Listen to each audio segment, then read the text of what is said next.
Support for Lab Out Loud is provided by NSTA, the National Science Teaching Association. Find out more about what NSTA has to offer at nsta.org.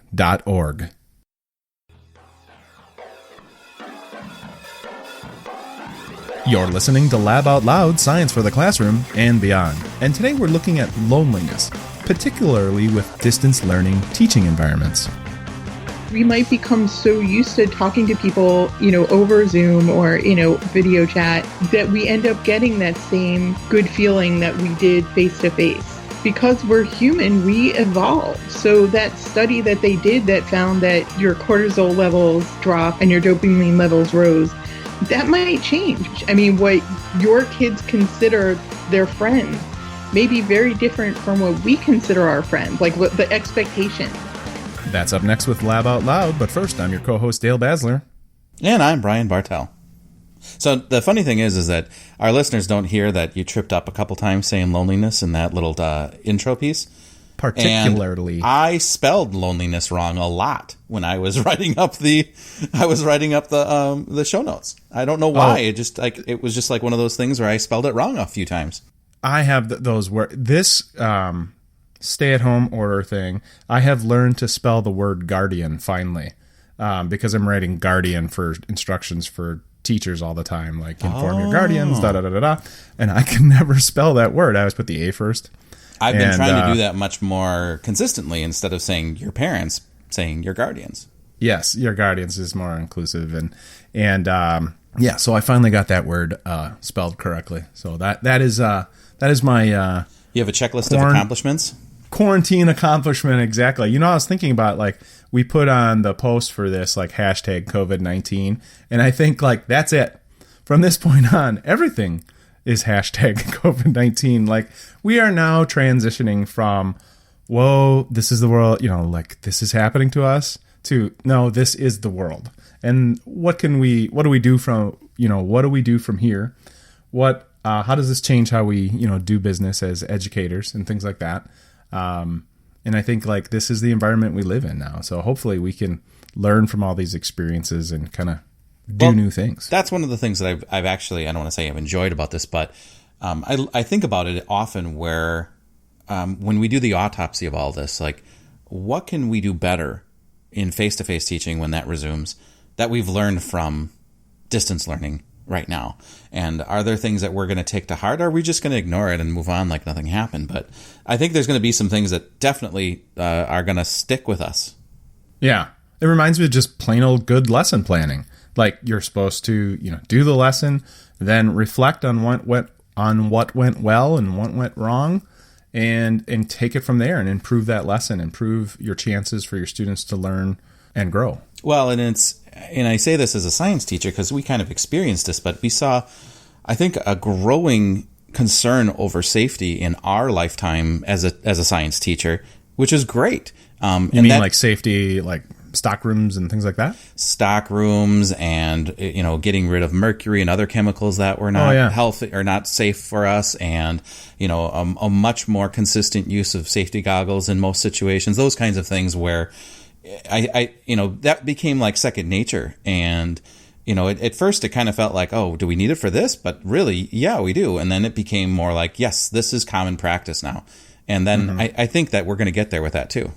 So the real eye-opener has been this idea of, teaching so many of these courses with synchronous and asynchronous components, distance learning, having that kind of thing. And what is that doing for our students? What are the setbacks? What are the benefits? And really coming into play is the topic of loneliness. And that's where our guest is going to start us off today. My name is Dawn Fallik, and I've been a medical reporter with a background in database analysis for over 20 years. And I'm also an associate professor at the University of Delaware.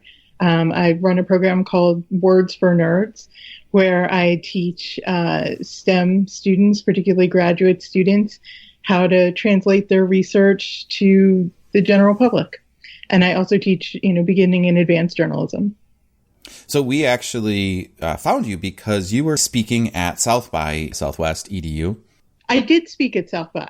This year was canceled, but I spoke last year in the regular session. I spoke in the kind of the medical tech session, and I talked about Generation Lonely, and I specifically talk about my work looking at loneliness and medical consequences with Millennials and Generation Z.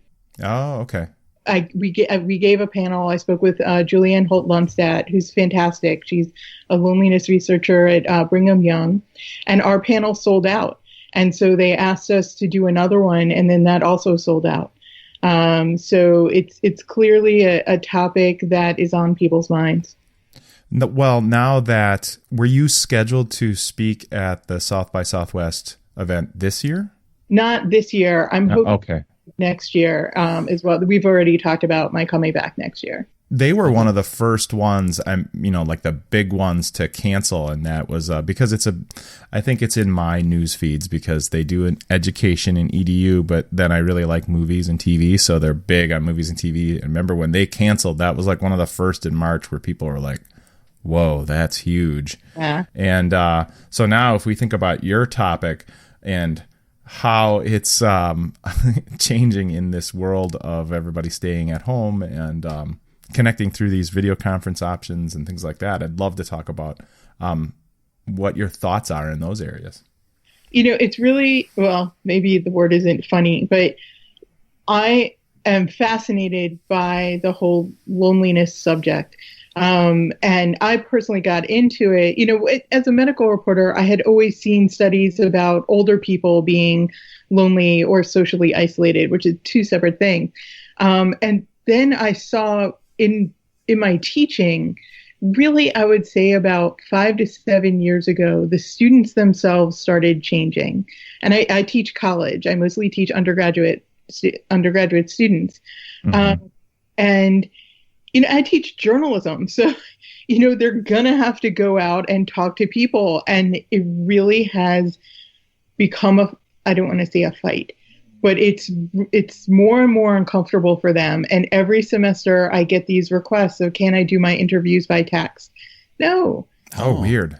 It's really hard for them to talk to people one-on-one, to talk to people looking them face to face.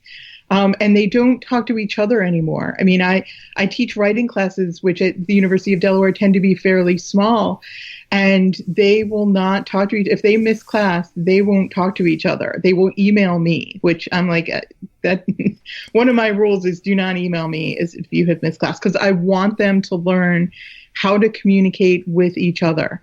Yeah. It's an issue. It's really an issue. Do you have there are anecdotes, but do you have like hard numbers on some of these things that they're not?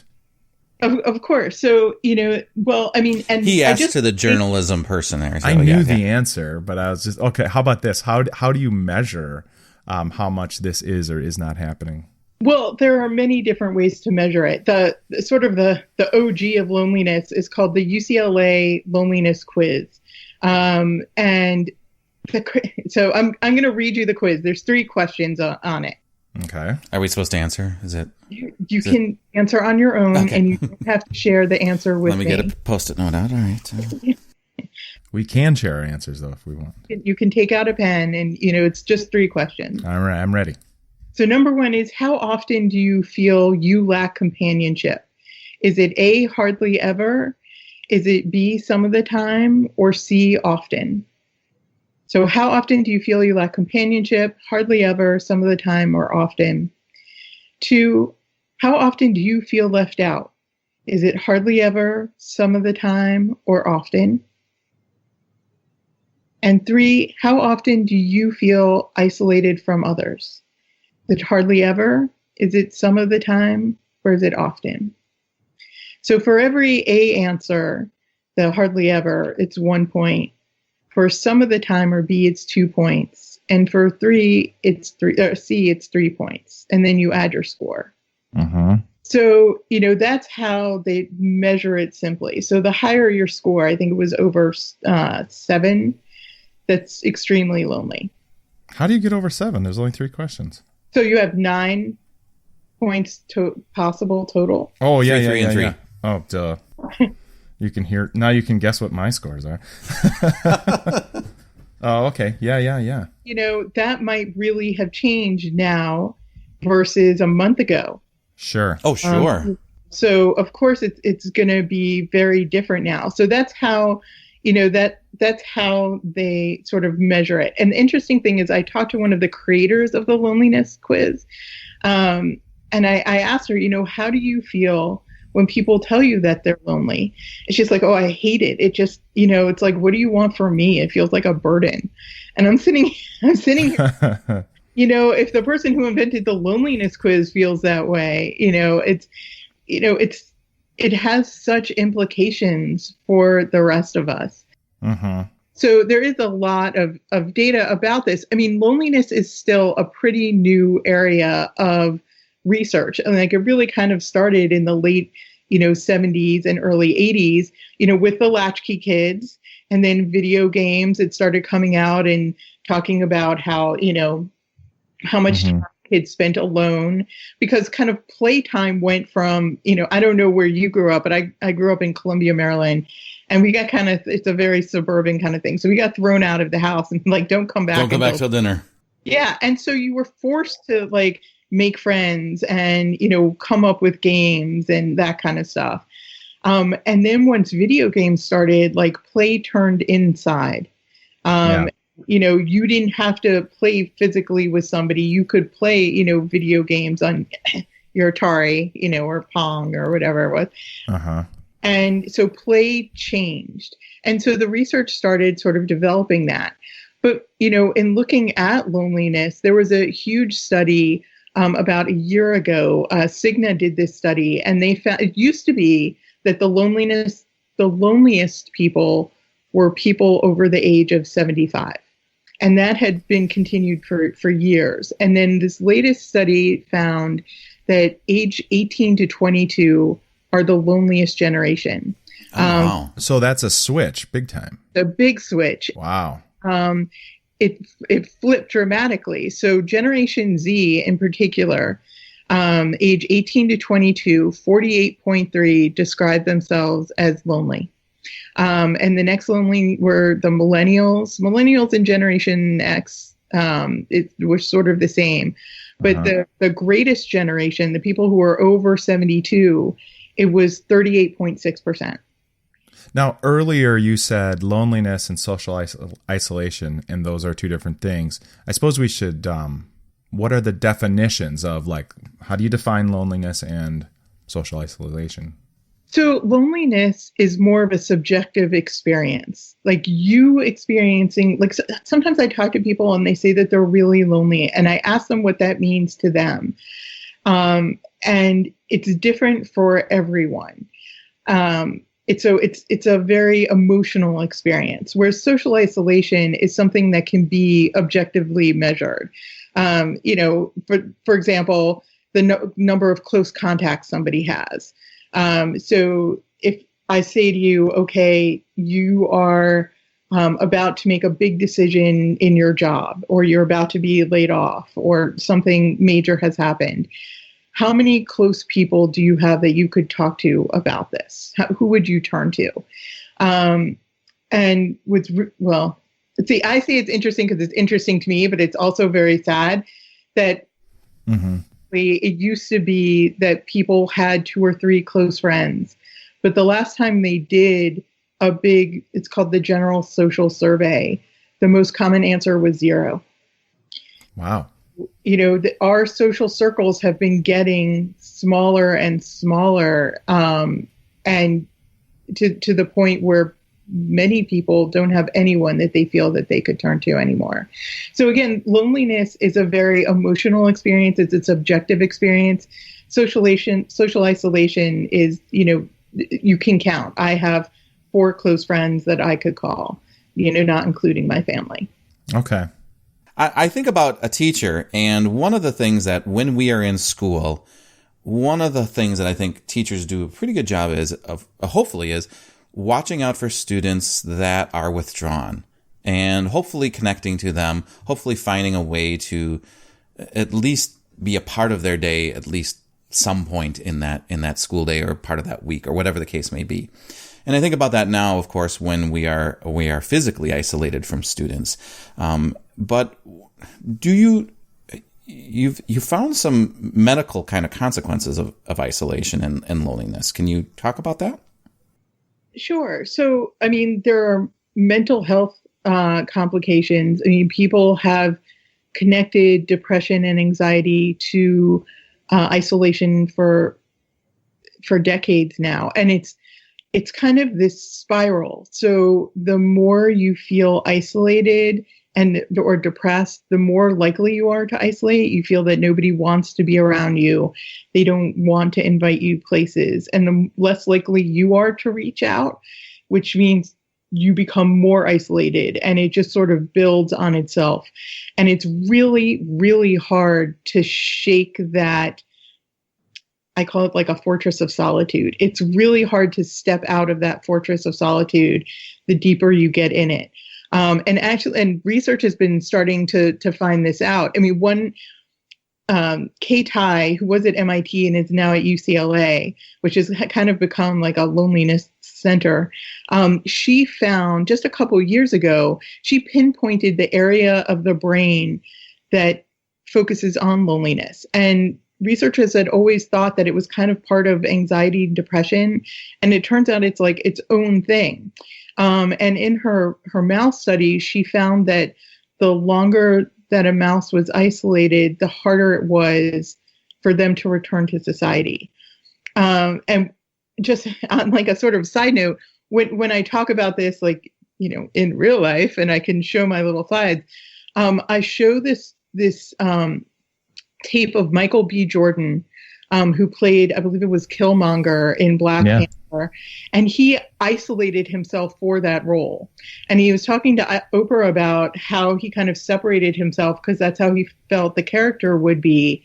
And then when the role was done and the movie was over, he had a really hard time coming back to his friends and family and kind of accepting that love again. I believe he said that he went to therapy about it because he just really, he couldn't get back to it. He was so used to being isolated.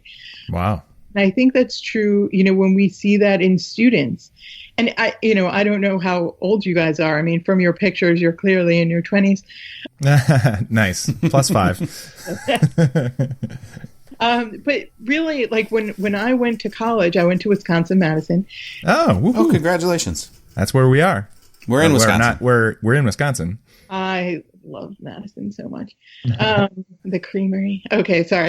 But it's funny though, because there's little things like that. Like we usually take like a trip every now and then to Madison, and we can't do that. Like we've often done a spring trip and just go visited the Capitol, and those are little things we can't do. But anyway, keep going, please. Yeah, it's like those little things that are sort of markers of your life, those milestones. Right. Like spring, I do this. Like it's all gone to hell. Yeah. But you know, when I was a student there in the dorms, you know, we were frequently in the common room, or even when we were in our dorm rooms, usually the doors were open, people were playing music, you know, walking in and out kind of a thing. And now when I walk in the dorms at Delaware, the doors are closed. Everybody is on their own computer and their own phone. And they're sort of in their own world instead of having to communicate with each other. So that, again, that sort of feeds upon, you know, it becomes this sort of spiral. And one of the things that I found when I interviewed people who were, you know, really between, I think the youngest I interviewed was 17, and the oldest I interviewed was in her 80s. But younger people, two things happened. One is they were genuinely surprised to ever feel lonely, that they've grown up being surrounded by conversation, whether it's, you know, from the TV or on their phone or through their computer or chat rooms or apps or whatever it is. Whenever there is silence, they truly feel like something is wrong. Yeah. They don't realize that this is just part of life, where people who are older know that it will pass. So younger people tend to get much more, take it personally, that something is wrong with them when they feel lonely. And the other thing is that I continually heard that people wanted others to reach out to them and invite them to do things, but they did not want to do that for other people. This one woman I talked to, who owns a hair salon here in Philadelphia, she talked about how she had bar friends. Like the day was done, she would go out to the bar and she knew everybody at the bar. But she was in the hospital recently and no one came to visit her. No one called her. And I said, well, she's like, I would really like to have somebody to talk about my day and to bring me soup if I'm feeling sick. And I said, well, when other people are sick, do you do that for others? And she's like, I'm too busy. I don't really have that kind of time. Huh. So it's, we have to start thinking about, you had asked about like the mental issues and the medical consequences. We have to start teaching our children empathy and compassion at a much younger age. And they don't see that as much because like when we grew up, we heard our parents on the phone having those conversations. I'm so sorry you lost your job. I'm so sorry to hear. Oh, yeah. You had that sort of script. Even if you weren't part of it, you heard that script going on. You saw that when somebody died or was sick, your parents would bring over food or like, I'm Jewish, so pay a Shiva call and I would come along. But now everything is by text or computer. So kids don't have that role modeling anymore. They don't know how to react when somebody dies. They don't, and they also struggle to establish friendships because everything is a scheduled play date, right?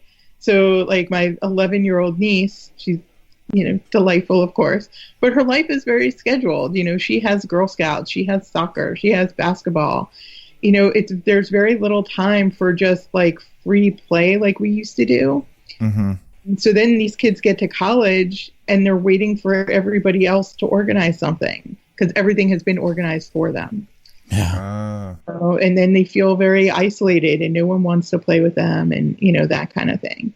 And now, right now, due to the virus, we're literally isolating ourselves. Right. And I have kids upstairs right now, my own children, on their individual Chromebooks, doing their individual lessons. Now, they do connect sometimes video conference with teachers and things like that.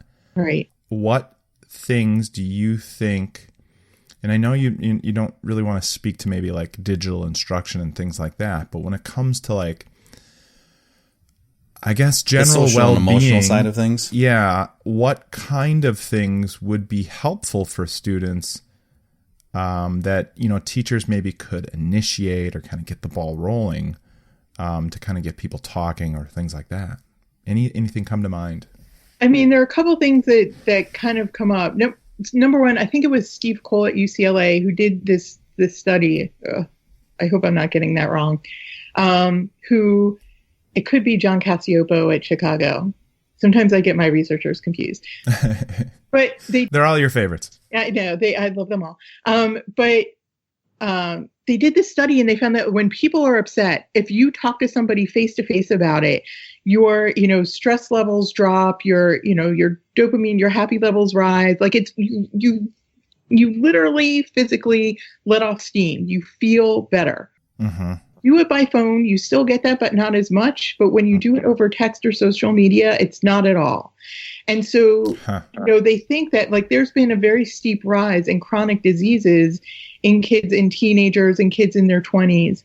And they think part of that is that the inflammation levels keep getting higher. Like you never get a chance to drop because all of your connection, even when you're upset, like if you're texting somebody, that person is not really listening to you. You don't hear that or the laughter. You don't get that sort of response because they're multitasking. And so you don't feel heard. And so, you're talking about teaching, it's really hard right now to spend one-on-one time with students, but a lot of online teaching is asynchronous. Students watch it, on their own schedule. And so it's not that you can't really raise your hand and have the teacher acknowledge you. So it's nice if you have one-on-one time with your professor or your teacher, and the teacher just sort of checks in, like, how are you doing? How are you feeling? What's been a struggle for you? Ask those open-ended questions. Make time for it. Right. And, as opposed to like, how was your day? Fine. Because students aren't going to do that. You want to get them to tell you a story. So like, tell me about something in your life that's challenging right now, or what has surprised you about, social isolation, and, get them to talk a little bit. but teachers also are not therapists.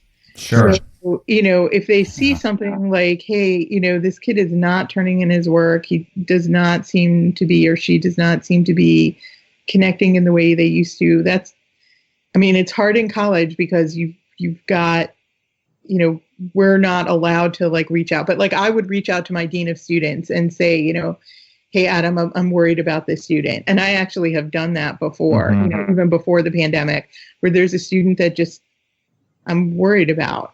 And I will send a heads up and say, listen, can we get this kid some help? And we should be able to do that. I'm curious, in this day and age right now where we are utilizing video chats more to connect with students, if that could offset some of those, those improving connections could that train a whole nother generation of video chatting and over texting and social media? Yes. And I think it's going to be really interesting because before this, when researchers asked about friends, like who are your friends, online friends didn't count. Like people you didn't know, like in real life, did not count as a friend. And I really wonder if that's going to change. I mean, what your kids consider their friends may be very different from what we consider our friends, like what the expectations. Yeah. And, because we're human, we evolve. So that study that they did that found that, your cortisol levels, dropped or, and your dopamine levels rose, that might change. We might become so used to talking to people, over Zoom or, video chat that we end up getting that same good feeling that we did face to face. It was interesting. I did a big story about telemedicine for the NPR station here in Philadelphia, WHYY, and I talked to somebody who had a therapy session, and it was over the phone. And she said it was the most unsatisfying thing ever because even though this was the therapist she knew and, had a relationship with, she was distracted. She was opening her mail. She was walking around the house. Oh, for sure. But if it was by video, it would have been very different because she would have seen the face. She would have gotten that physical, laughter or that creased brow, but she would have seen that the therapist was paying attention and was focused on her. Yeah. I have visions of like, press 1 if you are feeling loneliness. Press 2. Yeah. Well, it's. I also think about what kind of careers and research are going to be made from our this whole social isolation experiment right now, and as we're getting into it, as we're coming out of it, what kind of things are we going to be researching and learning from this as well? That way, I think friendship is going to be a big change because right now, our kids or your kids, I don't have kids, but your kids are much more suited for this than we are because they're much more comfortable, chatting, over screens and connecting over screens. It's interesting because it does seem to depend on the kid. Yeah. Like I watch my daughter, and in both my two kids, I don't know what my oldest 17-year-old's doing, but the other two are doing their homework. And I see them and they'll do like a video conference through Google Meet and they always are muting their video. But then there's other kids that are very eager to talk. Like they just don't want to be on screen. And my daughter said like she's got a friend who will never do like FaceTime with her because she doesn't like the way she looks on screen and doesn't like the way she sounds on screen. And that's such a thing of text. That's why in the interview, students said that they love text because they could erase it and rewrite it until it was perfect.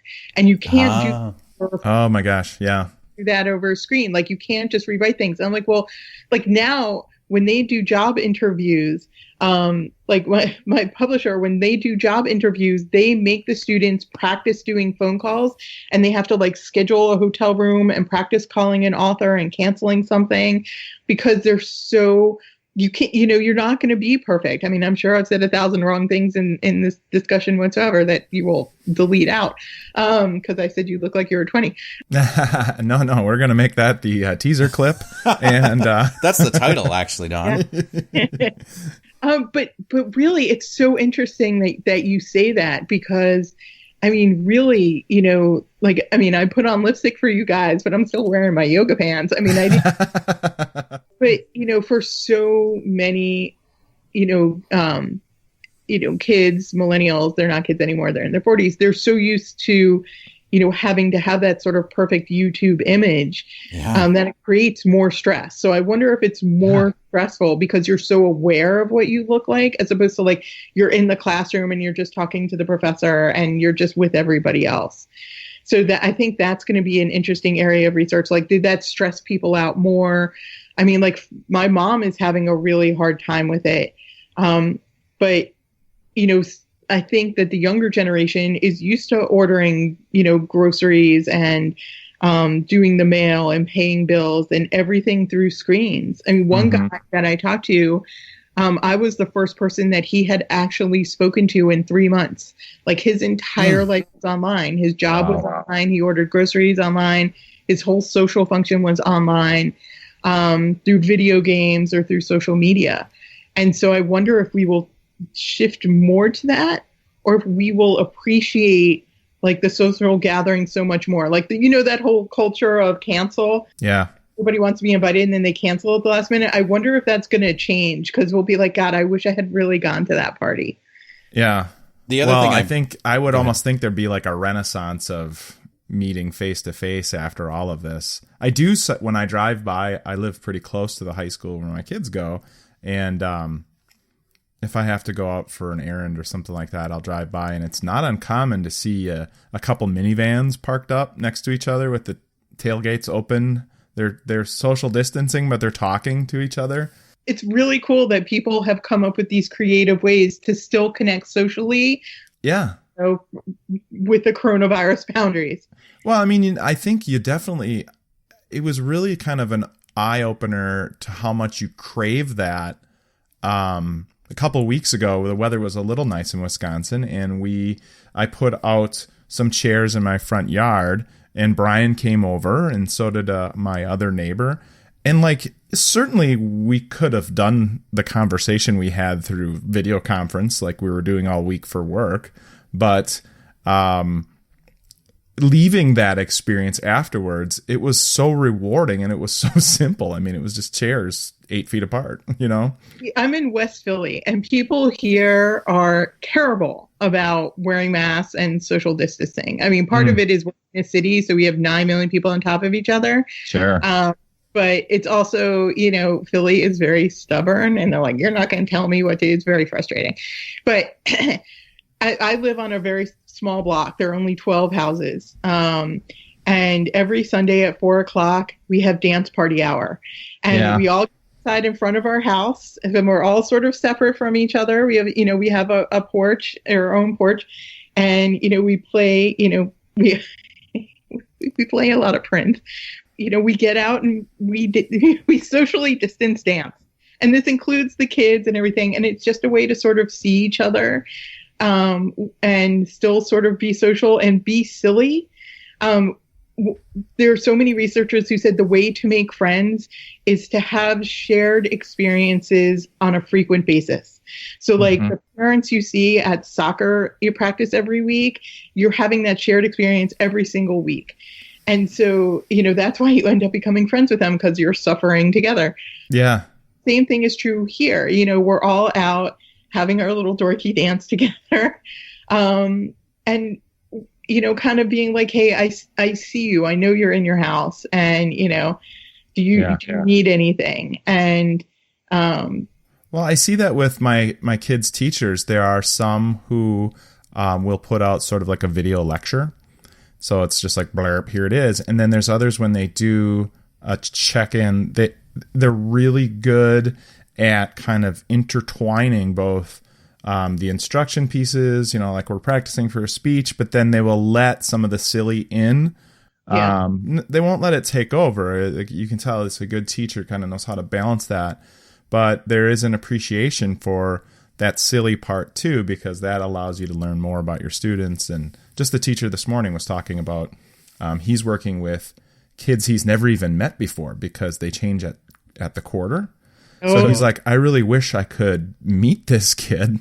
But we've been talking about the Cubs and things like that. And so it's leaving a little space for that, I think, is, I think when you put a lesson together and you make your class and it's on, it's going to be modules and you're like, I'm, thinking efficiency the first time, and you're not thinking about those other pieces at first because you're lesson planning and you're part. I guess I'm making an argument that part of your lesson plan has to leave time for those same moments that you had before the bell rang when you met face to face. Right. I mean, I think, so next semester, I'm not teaching this semester, but next semester I have a really big lecture class and I have a small writing class. And so how do you make space for that? One of the things that I have students do is I have them make a playlist of their life. So if somebody was going to make a movie of your life, what would be a soundtrack and what would be your theme song?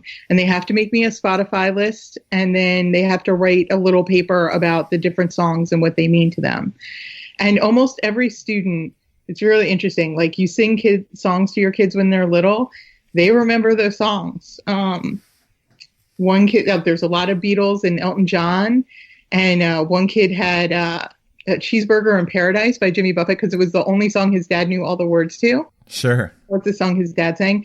And so I create a playlist for the class with everybody's theme song on it, and we talk about that. And, what does it say about like this moment in time and about what students are feeling? And at the end of the semester, I ask them to go through their theme song and like, has it changed? Like, how is your life now? Oh, wow. So you have to be able to be open to having those discussions, and you have to be vulnerable yourself. I think a little bit. And I think that's really hard for teachers to do. And I'll be honest, sometimes you get knocked for it. It happens. Would rather not know that you're an actual person. It's true. If I wasn't in my 20s, I would have called that assignment a mixtape. Yes. I used to make them turn in CDs, and I keep all of their CDs. I have them all. Oh, cool. So I still, when I was commuting, I would play them in the car sometimes, and that's also how I got to know new music. Like that. Do you remember the student then when you play them? Does it conjure up? Usually, yeah. Oh, cool. It's funny, Dawn, you mentioned dancing out in the street, and you'll be happy to note as a UW grad from Madison that every Saturday at 3 p.m. there's radio stations that are playing House of Pain's Jump Around. Excellent. And they encourage people to go outside and do that on their driveways, and kind of a social neighborhood kind of like get together. It's a very Wisconsin Badgers thing. They should send it out to all alumni, and then we could all tape ourselves dancing to that, and have that's a great idea. Dance off. I think all alumni are legally required to have that song on any device they have, right? And it's what's interesting about doing that is that, and as Dale mentioned, getting together face to face. Dale and I are in a position where we are helping a lot of people during the day. We're helping teachers with the technology end of things, and we're doing a lot of Google Meets. We're doing a lot of face-to-face video chats, things like that. And then there'll be some social hookups later where, hey, we're going to do like an after-hours staff, meeting, or we're going to, and I get burned out. I'm done. I don't want to do that. I feel like it's taken too much of my time and my energy. But then if Dale offers a face-to-face, hey, come over to my house, I'm like, I'm there. It's a completely different energy. Absolutely. It really is. Those sort of face-to-face things allow for silence. Like, you guys can, like, if you're sitting there with your hatchback open and you're just playing some good, I don't know, I'm trying to think of a good Wisconsin band. I don't know. I'm in Philly, so if you're playing a little, the Violent Femmes. Yeah. Oh, yeah, Violent Femmes. Oh, that brings me back right there. But you can just, I have heard about him as a 20-year-old. But, Yes. It's vintage. You face-to-face allows for comfortable silence. Like, you can just sit there drinking your beer and listening to some good music. When you're on Zoom or something like that, or online meetings, you have to have that. You can't relax. You have to show that you are, ears perked and ready for action. You're there. Your energy is very, and it's exhausting. It's exhausting. Yeah. I've been reading things like Zoom is like the poster child of video conference now for this episode, but they'll say like, is it Zoom? Oh, Zoom burnout. I've been seeing some headlines about that, and I'm assuming it's speaking to those things. We'll see that in the DSM-4 and eventually like five, Zoom 6. anxiety and Zoom. So like for me, it's been a really interesting experience because I had major surgery in January. So I've been isolated since January. I haven't been able to go out. And like really just as I started feeling better and I'm like, oh, I can go back to the gym. I can start swimming. I can start physical therapy. Everything locked down. Oh, I have watched all the internet. There's no more internet. like YouTube is like, how about this video in Swedish? Because that's the only thing you have. Do you know what I started watching is, oh my God, there's this whole slow TV. And so there's like, you can watch a long, it's like 18 hours of a train going through the Arctic Circle in Norway, and my wife was like, "What are you watching?" It's really soothing, though. It's interesting because people like, I did this whole series where I interviewed authors about what they were doing during the pandemic. Like, was it helping their writing, or were they just overwhelmed? And I interviewed Judy Blume, which was really? a dream. Yeah, I saw that. To interview her, and she did this thing where, she's like, well, at least I'm with my husband. She's like, I feel terrible for people who are alone. They must be so lonely. And I'm like, well, actually, Judy Blume, I'm doing fine. I mean, like, I talk to people, but I make an effort. Like, I have a friend that I do a little walk with every day at 5 because she has little kids and she's like, I must get out of the house.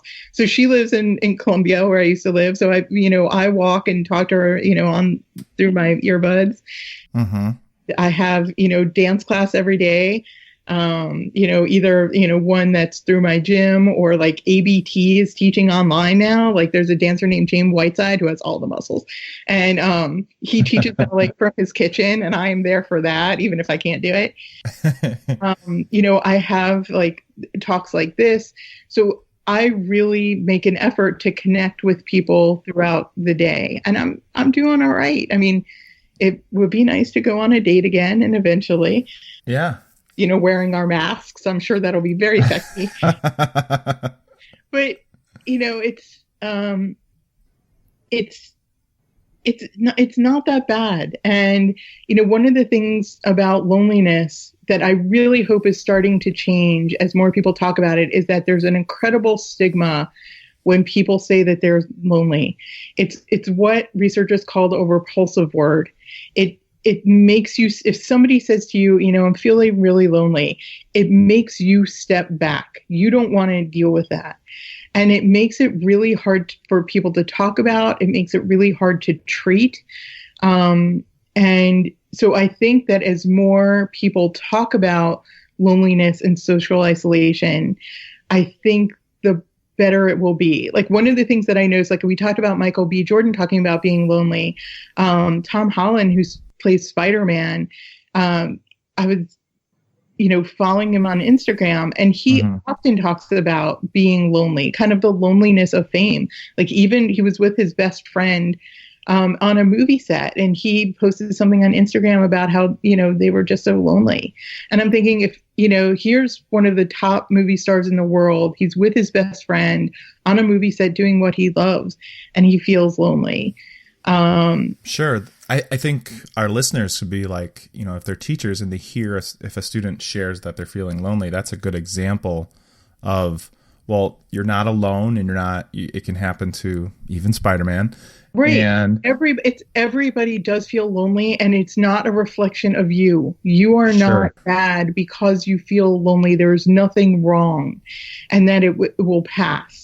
And I would say, well, if I was a teacher and a student said to me, I just feel really lonely, I would say, well, what does that feel like for you? Like, tell me about the times when you feel lonely.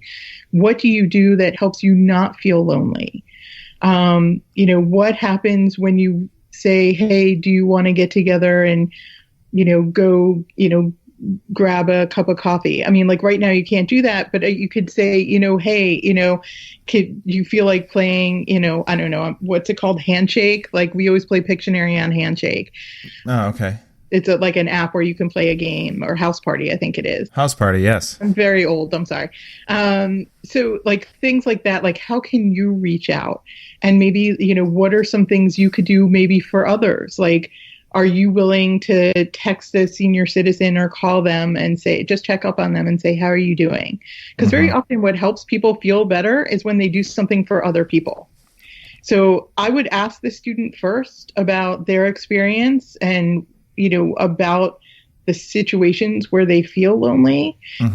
Get them to come up with specific ideas that they could do that might help, and help them understand that even if they do feel lonely, it's going to be okay. It's not a forever thing, but you have to take some sort of action. It's not going to magically get better if you just keep isolating yourself more and more and you're just sitting there waiting for everybody else to reach out. Some of it has to come from you.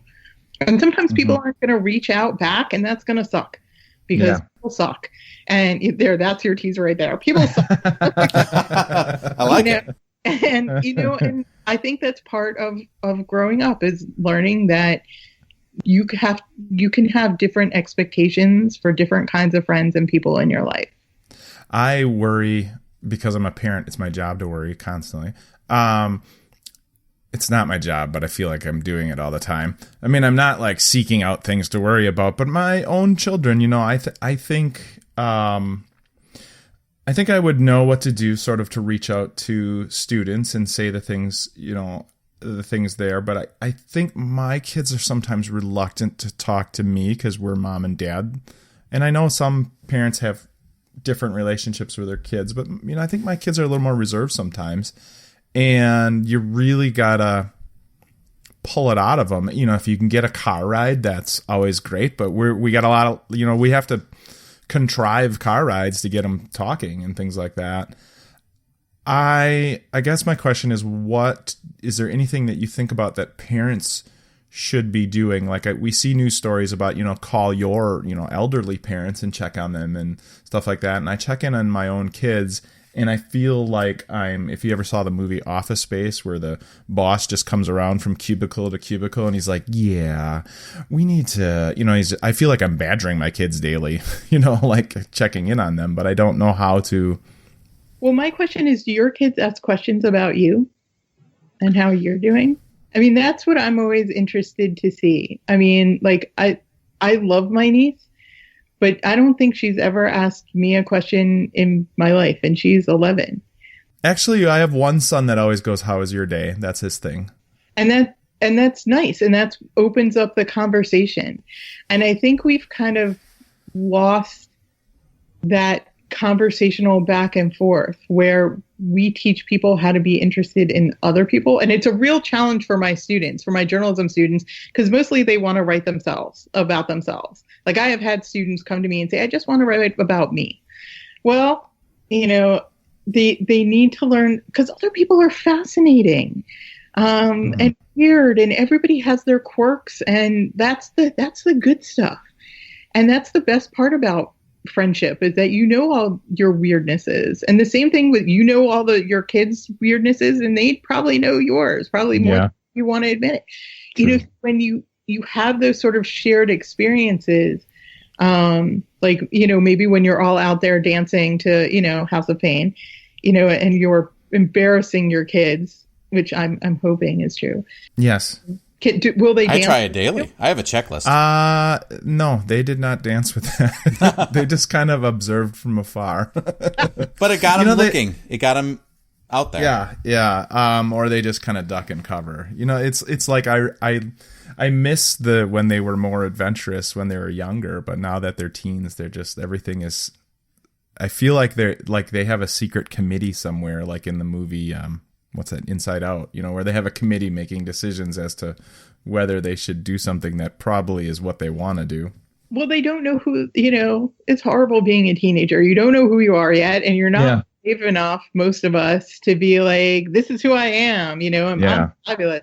It takes a long time to get to that. But I think that comes back to, and again, I am not a therapist. I'm not a doctor, I mean, I would say role modeling is part of it. Like, do you talk to kids about your fears? And, this has really been hard on me because X, and I've really been surprised by Y.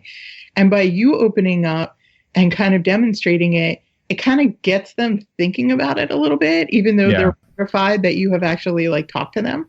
Oh, sure. Maybe they will open up to you like that. And sometimes you just have to say, how are you doing with your friends? Like, who are you talking to today? And like, what, and ask about their friends. Like, what are your friends up to? Like, how are they handling blah, blah, blah.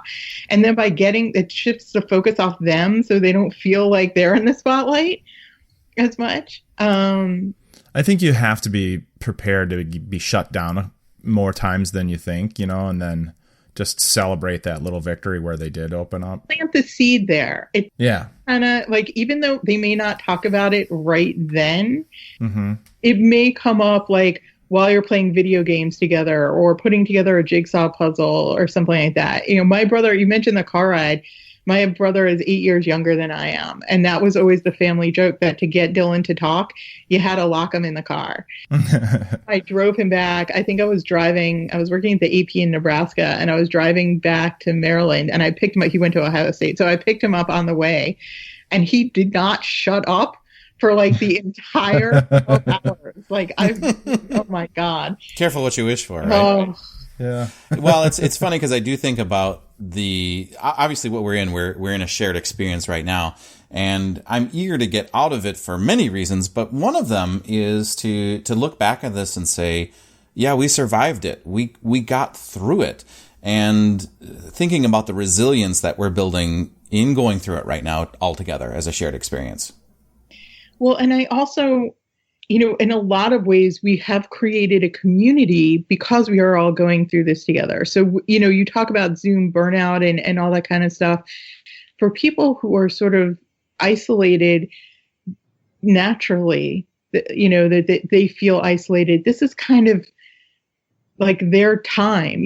Everybody is in. Like, I'm talking to people that I haven't talked to for years because everybody's home right now. And I worry a little bit that when things go back to quote unquote normal, that, everybody will become too busy again. And we never really were too busy. We were never really too busy to meet that friend for coffee or a dinner party or whatever it was. We just filled up all our time with, email and texting and social media. And right now we're making the time, but I really hope that when this is all over, and I think it's going to be a long time, we don't forget that. That continue to reach out and to make the time for other people. And I would like the phrase, I'm going to pass on that, to be stricken from our vocabulary. I mean, people say that, and I just always found it really rude. Like, I had this image of like the queen being like, "Oh, I'm going to pass on your pathetic," whatever. And I worry that people who are now connecting to others, through social media, through Zoom, through these online communities, will end up being sort of isolated again once everybody sort of goes back to their real life. As if we need to fulfill social obligations beyond the social isolation. Right. Like that people will remember, oh, I talk to X every day. And now that I'm back to my job and I have my commute and I now have soccer and all that kind of stuff, I don't want to forget that person. Yeah. Well, we've had conversations in our household about that where my wife and I, we take a walk every day, and it's been good. We try to do it in the middle of the day, right about now, where we just kind of like, we work a little bit and then we take a walk. The kids can't come. It's our time. And then at night, we also have family time too. And those have been a pretty routine, like habitual kind of a day. And that's been something to look forward to as well. And we've had conversations about what happens when we go back, and will we have time, or will we make time for this? And it does make a difference. And I hope you do make time. But, maybe it's not going to be every day because you're not both home. But, even a 15-minute walk makes a big difference. Just that quiet time to connect. Well, it's amazing to think there were days where it's like, oh yeah, taking the dog for a walk felt like a chore. And now it's something we look forward to. Dog's like, I'm exhausted. The dog hasn't looked fit as she has in a long time. I've never been so excited to rake leaves before. But it is interesting because you hear conversations about going back to normal. And then I heard someone say, I hope we don't go back to normal. Yeah. We need to learn from this experience. And if they're talking about, having supplies for the healthcare system and things like that. But even this, let's not go back to the way it was. Let's learn from those things that you made time for too, and the things that you made time for with your students in your classroom by, still having time for those questions about, how their life is going and things like that. I can't wait to get to a time where I don't have to rely on screen time as much. Well, I've been thinking about the whole screen time, how much screen time is too much and what screen time is doing to our kids discussion, which has been going on for a long time. I'm curious to see how the whole teens and screen time or kids and screen time discussion will take place after this, where it has been such an asset. I hope that time comes because I have a feeling that school is going to be online in the fall. Mm-hmm. And in a way, I'm very relieved because, one kid with this in a dorm and that's the end of it. Yeah. But I think it's going to be really hard to adjust to seeing people all the time, everywhere again. And I really miss going to the grocery store because I'm high risk, so I can't go to the grocery store. But those little micro interactions, chatting with somebody on a bench or, in the waiting room or things like that. I kind of miss that little small talk. I realize I'm an outlier on this. But I really hope that people appreciate that sort of face-to-face connection, just going to a concert and being next to each other, and not worrying that way. I'm really looking forward to those kind of things. Yeah. But as far as the loneliness research goes, I think it's really, I really wonder how things will change afterwards. That if, we will adjust and that, social media and texting will make us feel as connected as we did face to face. I don't think it'll ever really replace it because, it's just, at least for me, even hearing somebody over Zoom or whatever, it's not the same as being there in person. But I think it's going to change things quite a lot. In my family, so we have Zoom bedtime hour. So 3 times a week we have, because I have an 11-year-old niece, and then one is 7, one is 3, and then we have extended family. So at 8 o'clock, 3 times a week, we all get on Zoom and the kids take turns reading bedtime stories. And I've recorded it. Secretly, they don't actually know I'm doing this. Whoops, sorry. It's like a time capsule. It's really nice. All the kids get to see each other from all over the country, and kind of the parents chime in, and the kids talk about their day, and the kids talk to each other about their day, and it's been really nice. And I hope that we continue to do that at least once a week when this is over. Yeah. It ever will be. Absolutely. What other questions do you have? I don't know. I think you've conjured up a lot of I wonders, but they're good ones. They're instead of I wonder what, they're less doomsday. It's just a lot of I wonder what opportunities we'll have when this is over and how we'll look back at it. I think that, I know my wife and I talk about this, people will, their whole careers, their whole life will be based off of some of the things that happened during this time, just the studying of the virus itself and those kinds of things, but also how it's going to affect people and affects learning and all that kind of stuff. I'm really looking forward to that, fascination about what we will learn from all of this. I'm hopeful that we will learn and that we won't just throw it all away. I'm sure we'll throw some things away. But I'm hopeful that we will take some big lessons away from this.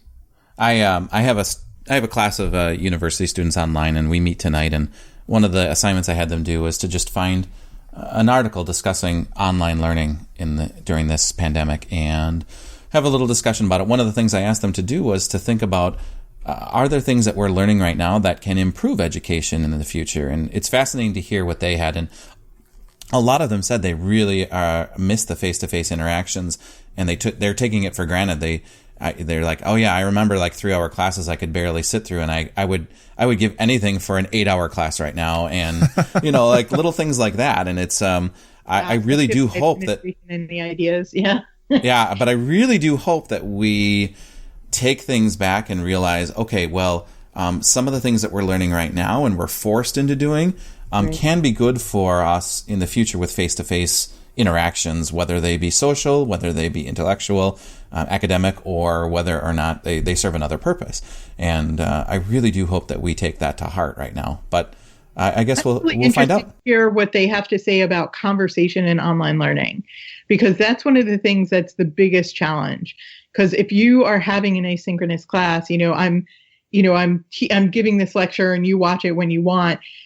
All the conversation is online, as opposed to like I taught a class in reviewing, and we all watched the same movie, and we talked about it in class, and having that sort of back and forth, it's really hard to have in an online class.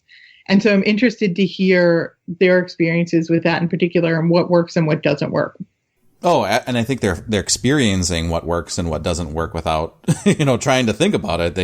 They definitely have talked about where some professors get it and others are clueless. And then there's a whole gamut of some students feel overwhelmed, and they have other things in their lives that are interfering, and that's a whole nother scenario there. But others are feeling cheated out because some of their professors aren't prepared, and so they're kind of, I don't want to say they're giving up, but they're not working as hard as they would have in the past. And so the course load and what they were supposed to learn has kind of dropped off precipitously. And that's kind of what we're seeing in the K-12 system too.